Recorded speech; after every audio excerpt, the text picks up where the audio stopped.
What's going on, guys? Welcome back to the Big Freakin Health Coach Podcast.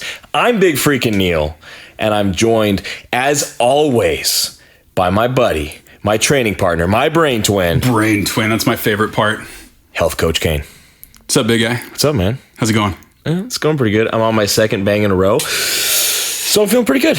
That's just podcast day. I think that's right there. This is the new standard that we've set.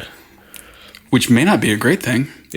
For our health, no. Be an amazing thing. For our health, no. For the content, maybe. Yeah. Yeah, it could be. Yeah. I mean, we want to bring the noise, and it's been a long week. We want to bring the noise, and one bang brings me to 0. Normally, I function at a steady negative 10 energy level. Yeah. The first bang brings me up to 0, which is okay, but not great. Second bang, I'm doing pretty good.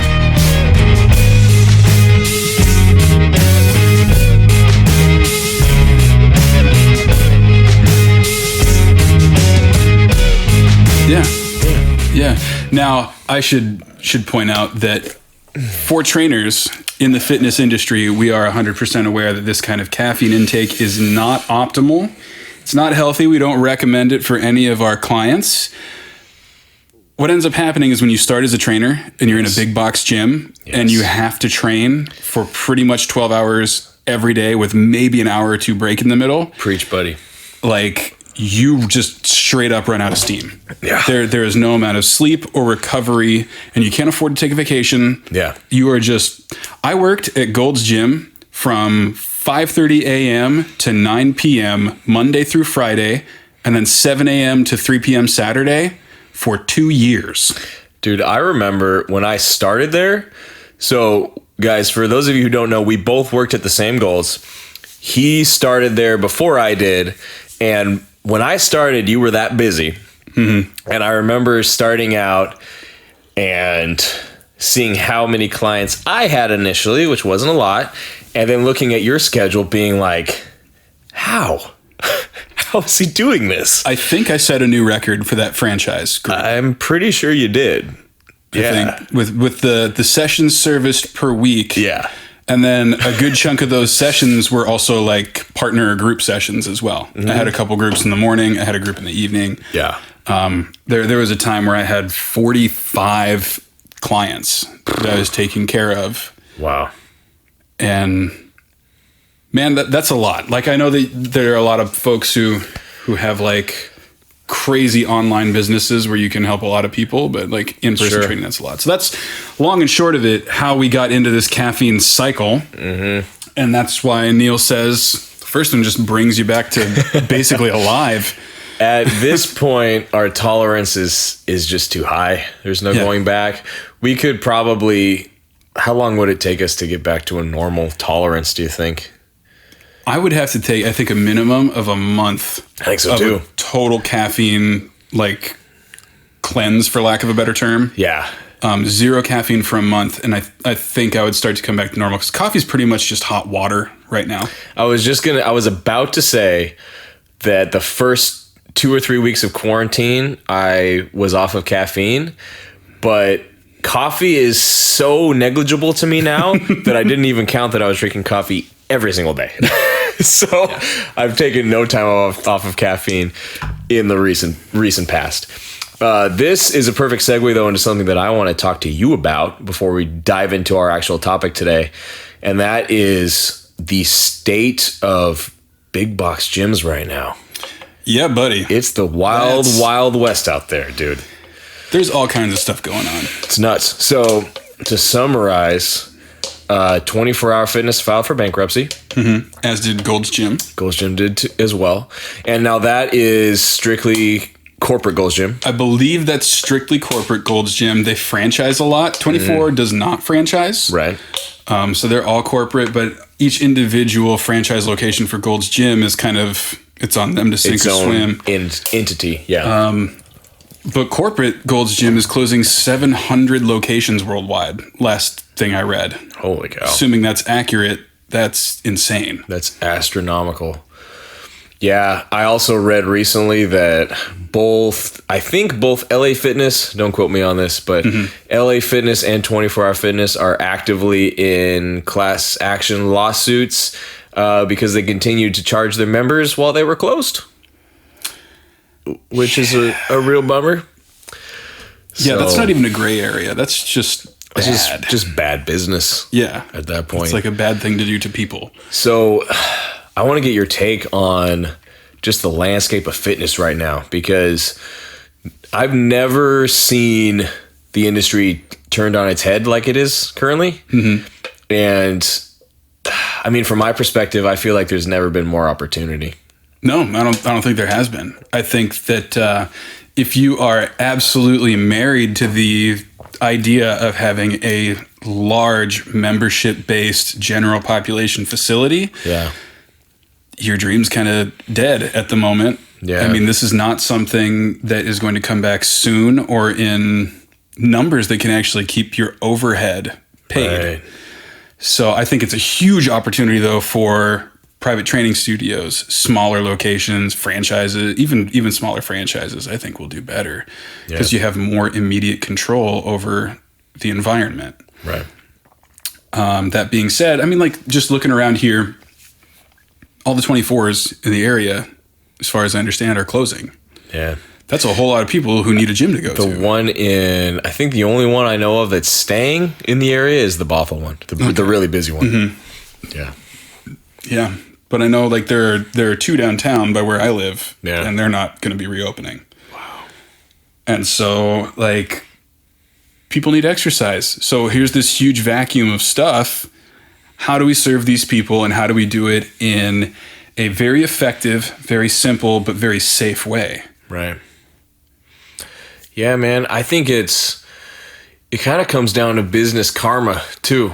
I'm a big believer that at this point in time, given how accessible social media is for people and how easy it is to completely bury a business, I think it is virtually impossible to survive as a business unless you treat your customer base well. Right. And which you should be doing anyway. Oh, like, absolutely. Let's be straight up. The reason to treat people well is not because it's good for business. Absolutely. It's because they're people. But on top of that, if you did have selfish motivations that were seriously only business driven, you can't hide anything. If you treat people poorly, everyone's going to know. Well, and that's the thing too, is that I also believe it has to be from a genuine place. Like the businesses that treat people a certain way just as a last ditch effort to maintain their business, they're still not providing the type of service that I'm talking about. Like they're still down the road, something's going to happen that buries them ultimately because their intentions aren't in the right place. I think to survive, you really have to care about people. Yeah. You have to care about your clientele, and you have to treat them a certain way. And I think it's awesome. Oh, I'm a huge fan. I love that's the state of capitalism right now. Yeah. I think that's great. I think that there's some folks who've been able to hide shadier business practices for a long time, and now they're kind of getting theirs. And it's a system where people vote with every dollar they spend. And if you are doing things that are unethical, people will not vote for you anymore with their dollars. No. And that's just the game. And you see some brands that are just like, this isn't fair. How could it all go so bad overnight? And it's like, because you did bad things. Yeah. This is your fault. This is exactly how the system's supposed to work. Get out of the way and make room for people who actually want to serve the people that they're serving. Yeah. If you are struggling, just be better. Is the ultimate takeaway. If you were better, it would be fine. Yes, exactly. And that's another trend, a disturbing trend that I've seen too, is avoidance of accountability from these types of businesses. Like they will try to blame everything under the sun before they point the mirror on themselves and actually accept accountability for their actions and how they do business. Yeah. I think that is a very rare thing nowadays, but increasingly less so because those businesses are now getting buried. Yeah. Because you can show all the proof you want on several social media platforms, and it goes everywhere.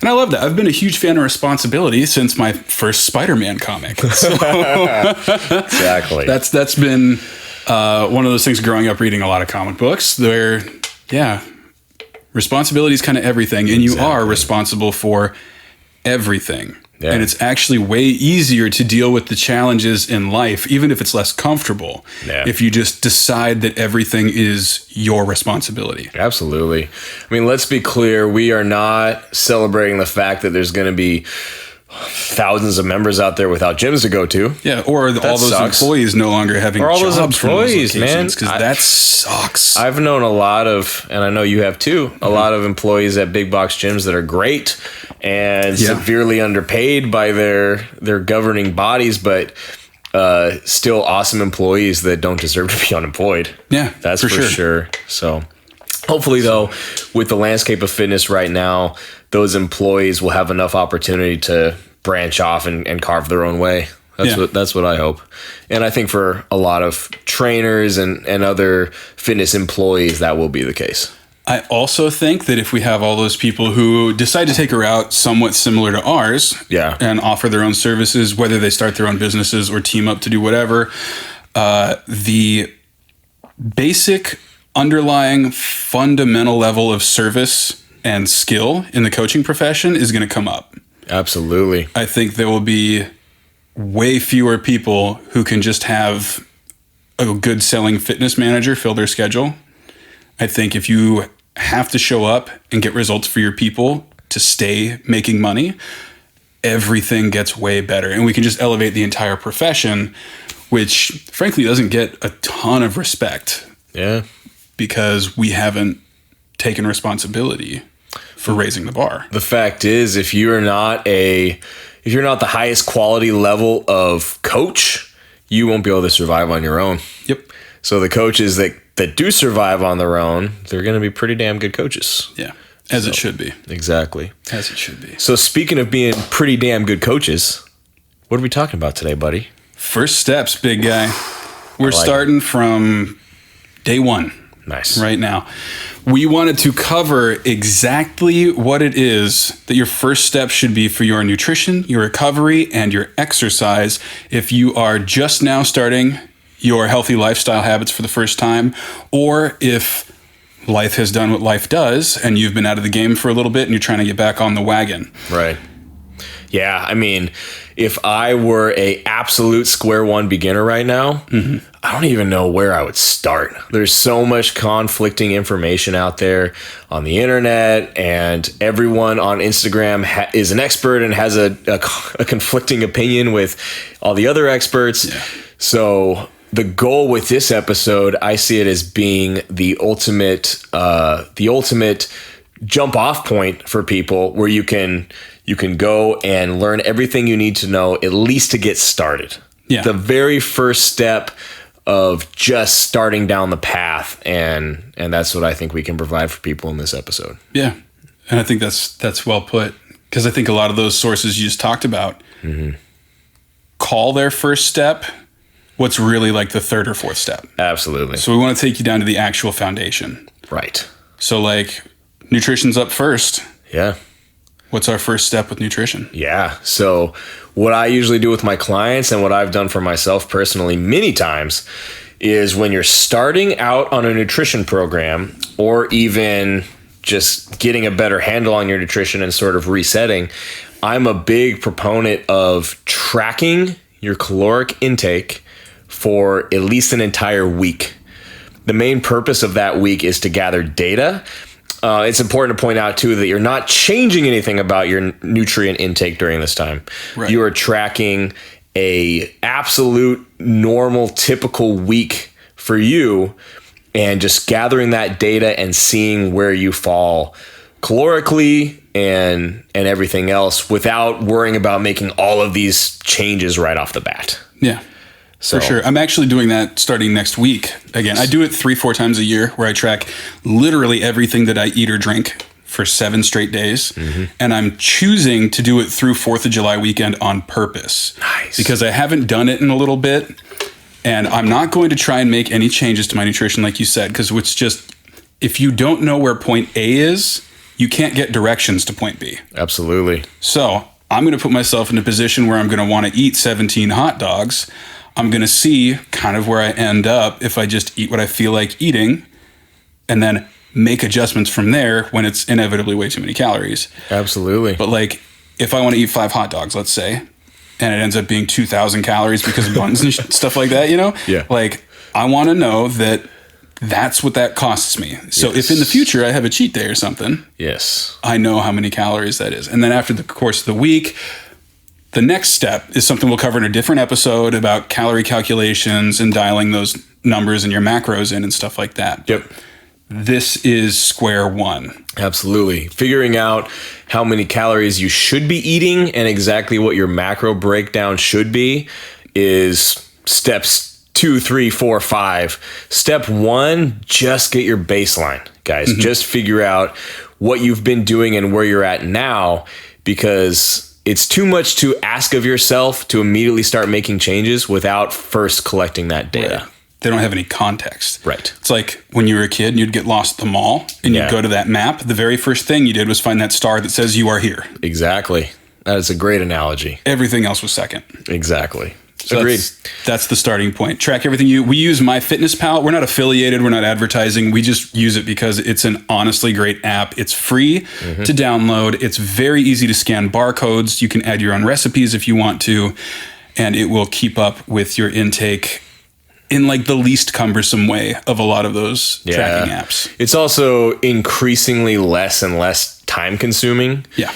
I've been using it fairly consistently for the better part of 4 or 5 years, off and on, obviously. And it will eventually start to store your frequently used items. So I know for myself and a lot of people, we eat a lot of the same foods every day, or at least a handful of times throughout the week. So when you go back to track those foods, they're already saved in there. It's really not going to take that much time out of your day. So that's a really good place to start, guys. I think that pretty much sums up week 1 of a solid nutrition program. Yeah. So tune back in for step 2 with the calorie calculating, but not until you've done your 1 week of tracking. Exactly. For the next week, if you're just starting out and this is your starting point here, start with that. Just track your first week, see what you've been doing, see where you're at now. Find that star on that map. Yeah. I think that brings us to probably recovery as the next thing to cover. Super important. Yeah. Tell me about how to even begin to start thinking about how to recover from a training program. Sleep. It's the number one thing. Like, you can talk about anything else you want, but if you are not sleeping, you are doing yourself a colossal disservice. Agreed. Not just physically, but mentally, emotionally. Like, sleep is unbelievably valuable, and people don't get enough of it. I think the last thing I read was the average American gets like 5 or 6 hours of sleep a night. And science says you should get a minimum of 7 hours of sleep a night. It's like 7 to 9 hours is the sweet spot. Yeah. So we're running on empty all the time. No wonder you're sore for 3 days after your workout. No wonder you have brain fog when you get to work the next day. So basic sleep things. Start by setting a bedtime alarm.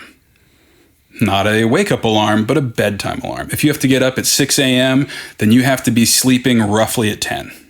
So at 9 or 8 o'clock, you need an alarm that will tell you to get all the blue light out of your screens. You can either do that by not looking at screens, or there is a program for my laptop that I use called Flux, and it will pull the blue light spectrum out of your screen, since blue light signals for your body to start waking up. I think a lot of newer phones have the same kind of built-in feature. There's actually a bedtime setting on my phone. Nice. So I have it set up so every night at 8 o'clock, it just starts shifting the blue light out and eventually goes straight up black and white at 9. Nice.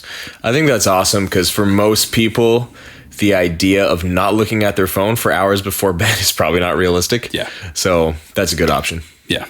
Absolutely. It gets hardest with TV, so if you can stay off the TV, great. I also don't know of any apps that you can put onto a TV that pull that out of there. Sure. So TV's the tough one. Switch over to Netflix on your laptop and download that program. Yeah, that's probably the way to go. That'd be a good option.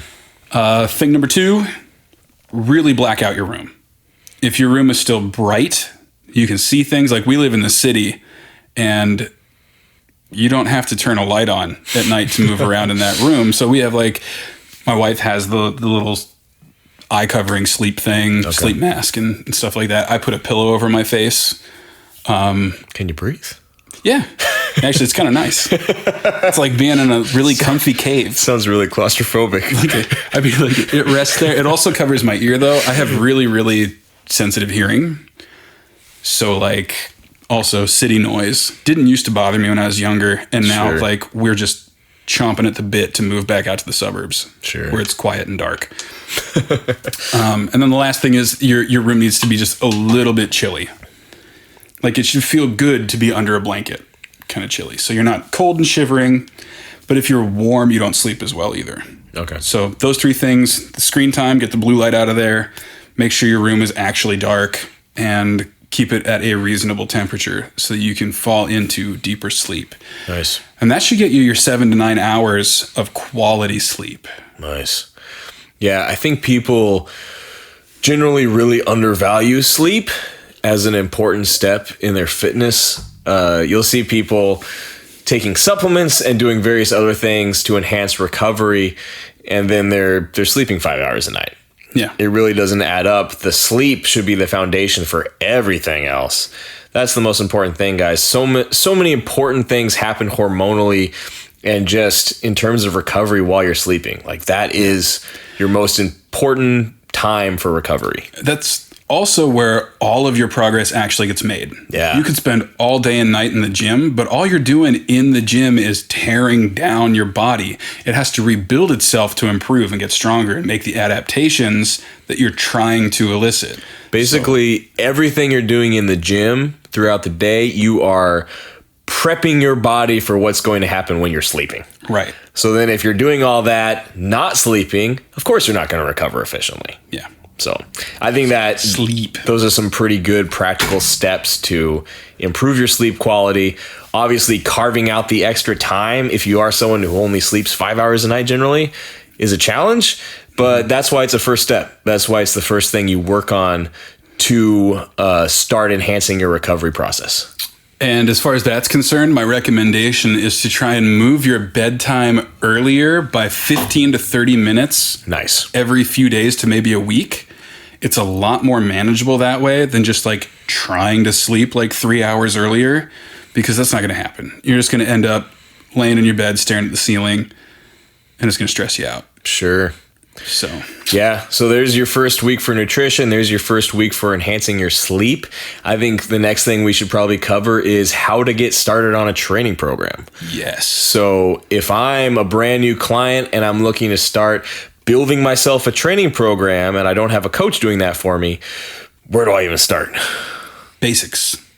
Always the basics. And it will never matter what kind of shape you're in or how advanced you get. You will always have the bulk of your training being mastery of the basics in a strength program. Yes. That will never change. It is your constant, not just your starting point. So this is really valuable information, because this is how you can build your workouts for years. Yes.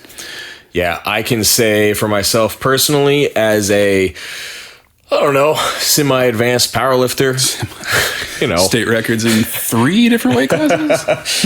I'm not gonna, pat myself on the back too much, but even currently, I mean, I still follow the same basic template. The reason those basics are there is because it's the stuff that works, and it works forever.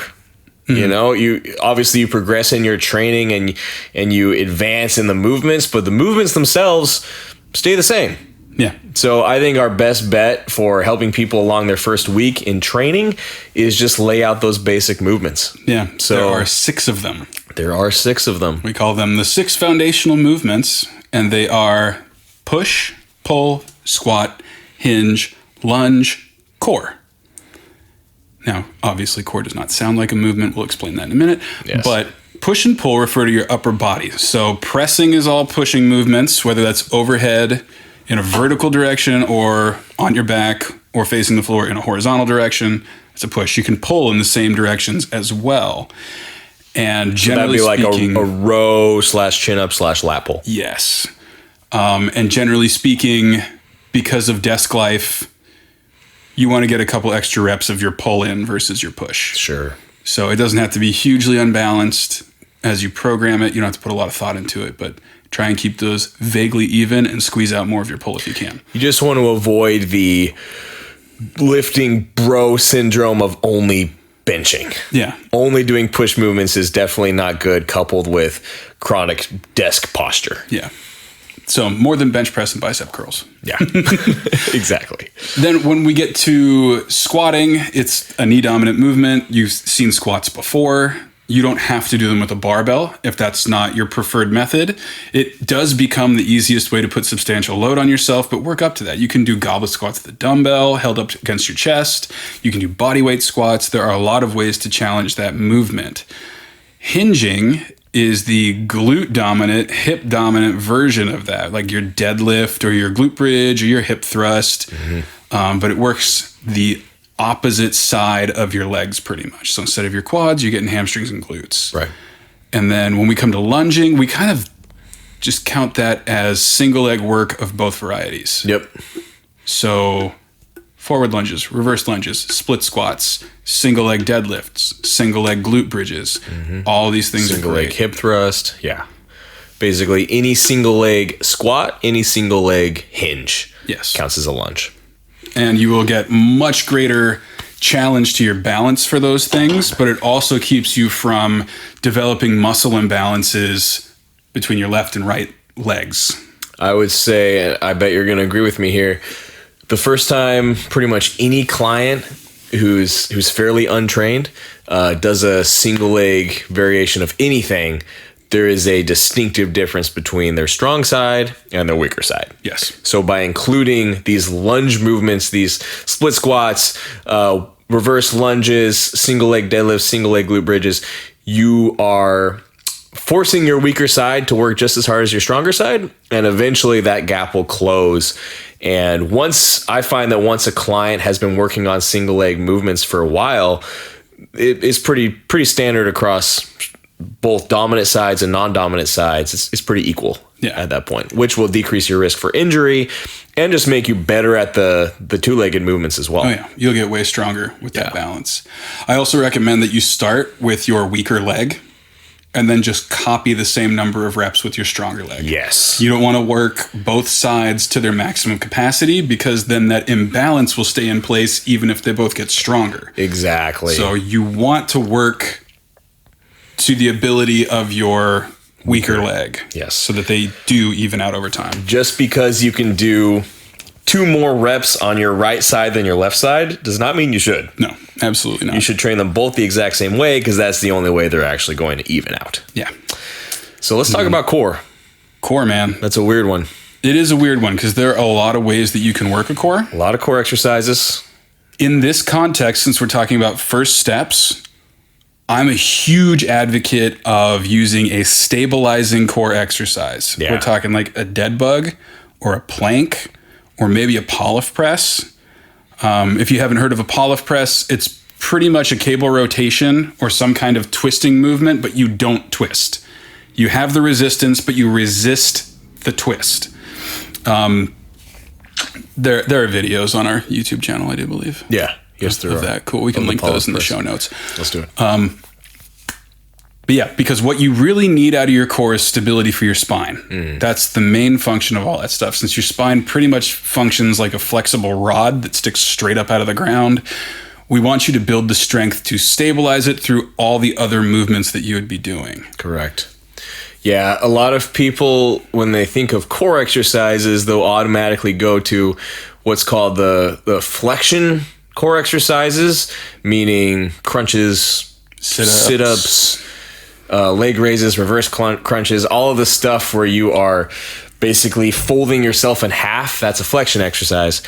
And a better place to start for pretty much everybody is going to be those stabilizer exercises like you're talking about. Yeah. My go-tos are much the same as yours. I would say my top two would be planks and pull-off presses.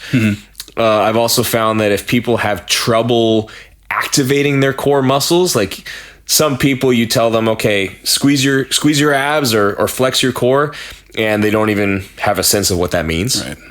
Which is a lot of people.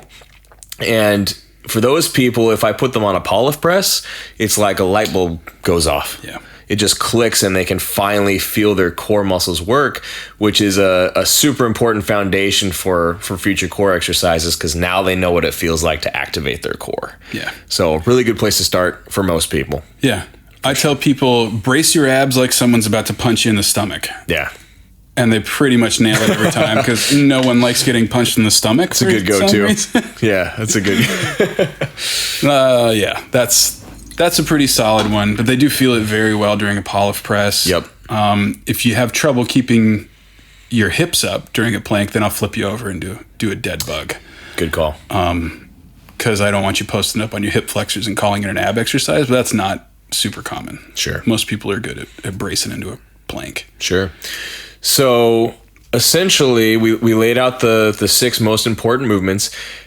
What is the best way for an absolute beginner to take those 6 movements and then structure that into an actual program? Do all of them 2 or 3 days a week. Agreed. And alternate between lower body, upper body, lower body, upper body, lower body, core. Yeah.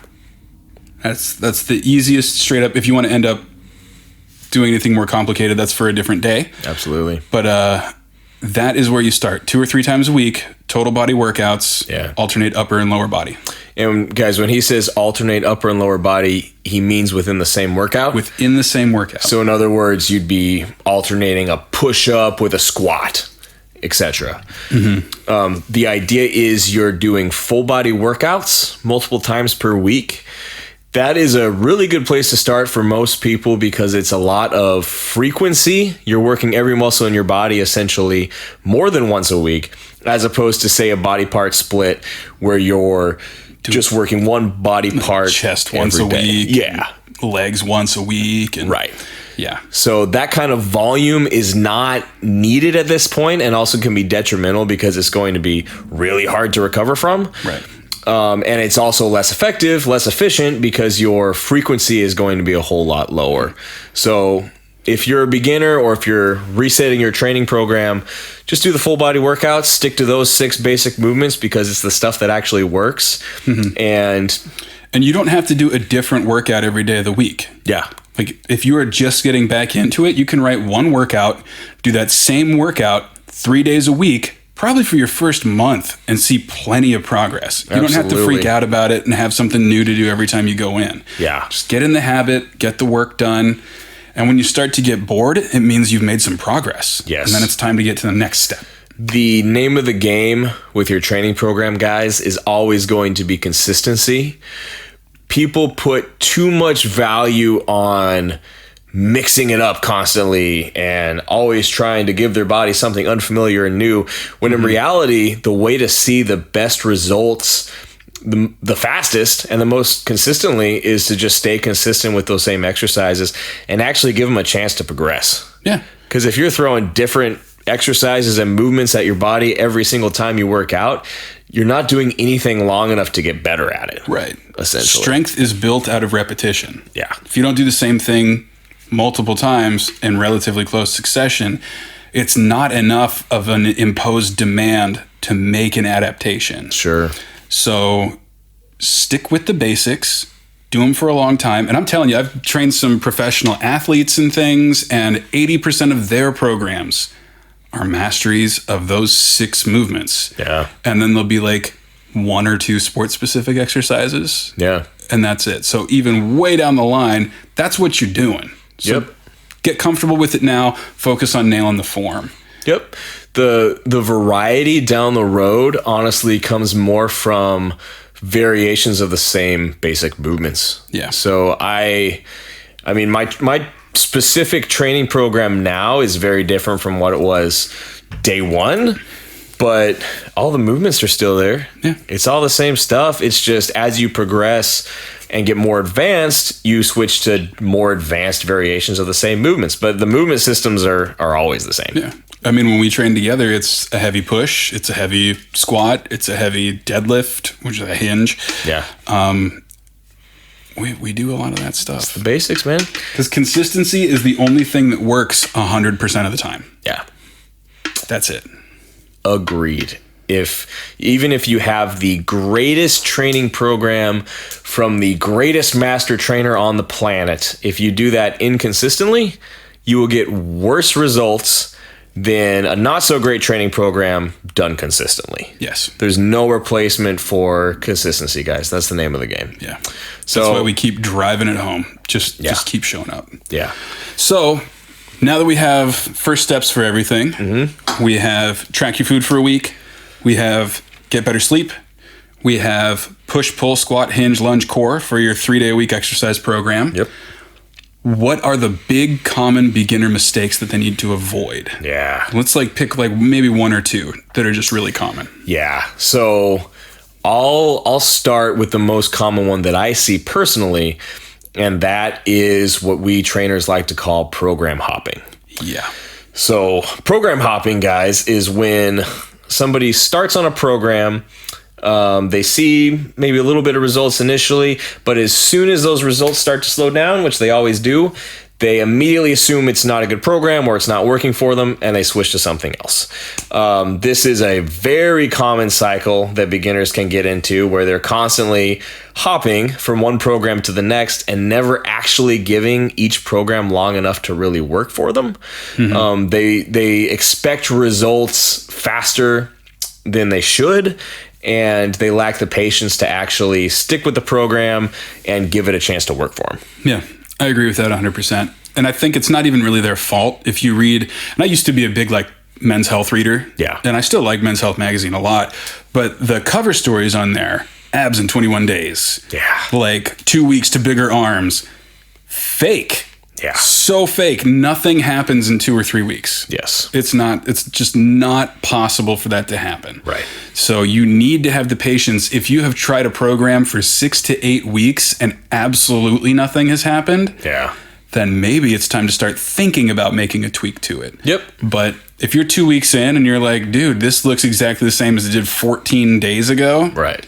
it's gonna. That's the process. That's how it works. How long it takes, guys. It's important to prioritize the smaller victories along the way and not get too hung up on just getting results as fast as possible, because any way you do it, it takes time. Yeah. Improving your body composition, getting results just takes a lot of time. That's just how our bodies work. Yeah. So what's the biggest mistake that you see personally? Trying to do too many things at once. Yeah. That's the biggest one. That's a big one. So we just gave you 3 steps to work with. Pick one.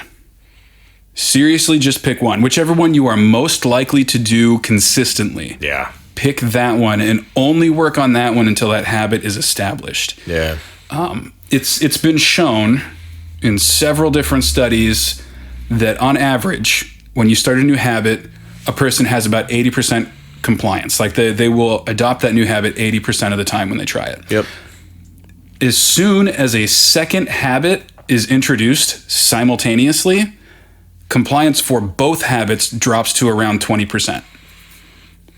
Those are horrible numbers. So don't overload yourself. Getting new things to be routine also takes practice. Right. So do things one at a time. The clients who change their eating, change their recovery, change their exercise, and do all that stuff all at once, even if they have the best discipline in the world, and they can do it for 30 days, 60 days, 90 days, that crash and burn's coming. Oh, absolutely. I've never had a single client that went hardcore like that didn't fall off the wagon. Yeah. And usually that happens a lot faster than 90 days. Yeah. Generally speaking. Those numbers that you just threw out there, just the difference it makes to add one extra habit is so astronomical. Imagine trying to tackle 5 different things at once. You're just setting yourself up for failure. Yeah. At that point. And the goal is to set these things up so you don't have to think about it. It doesn't take you willpower anymore. It's just part of your routine. Right. And that's the magic of doing one thing at a time, Yeah. is you can do that. It all boils down to patience. Both those things.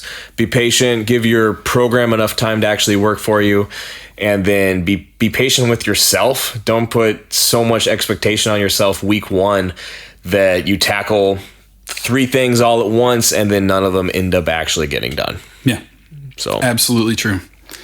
So of those 3 things, the first steps we just gave you, pick your favorite and commit at least the next 2 weeks to only improving that one thing. yes. It doesn't matter which one you do. They are all hugely beneficial. Yep. Obviously, if you track your food for a week, you can do that for a week instead of 2. But for everything else, really get into the habit of it. I think that's it for today. I think that's plenty to work on. I think that's plenty to digest. And I want to reiterate, guys, I know that there's people out there listening thinking, oh, it doesn't really apply to me. I know I can do more than that. You can't. Sorry. I love you. I really do. And I want you to be successful. That's what I'm going to tell you. You can't. You can't. You really do need to focus on one of these things to start. And again, this is starting from nothing. So don't try to tackle all these things at once. Pick the most important thing of the 3. Be honest with yourself. Which of those 3 things would improve your life most for you to work on? And just start with that. Like Alex said, 2 weeks, just nail that habit and then work your way down the list. Focus on the next thing. Yeah. So. All right. Well, thank you guys. We appreciate you listening in. If you want to leave us a good review, if you enjoyed the show, please share it with all your friends. Even take a screenshot of the Big Freakin' Health Coach podcast icon, post it on social media, and leave some comments about what other things you'd like more information on. He's Big Freakin' Neil. I'm Health Coach Kane, and we will see you on the next episode. Catch you next time, guys.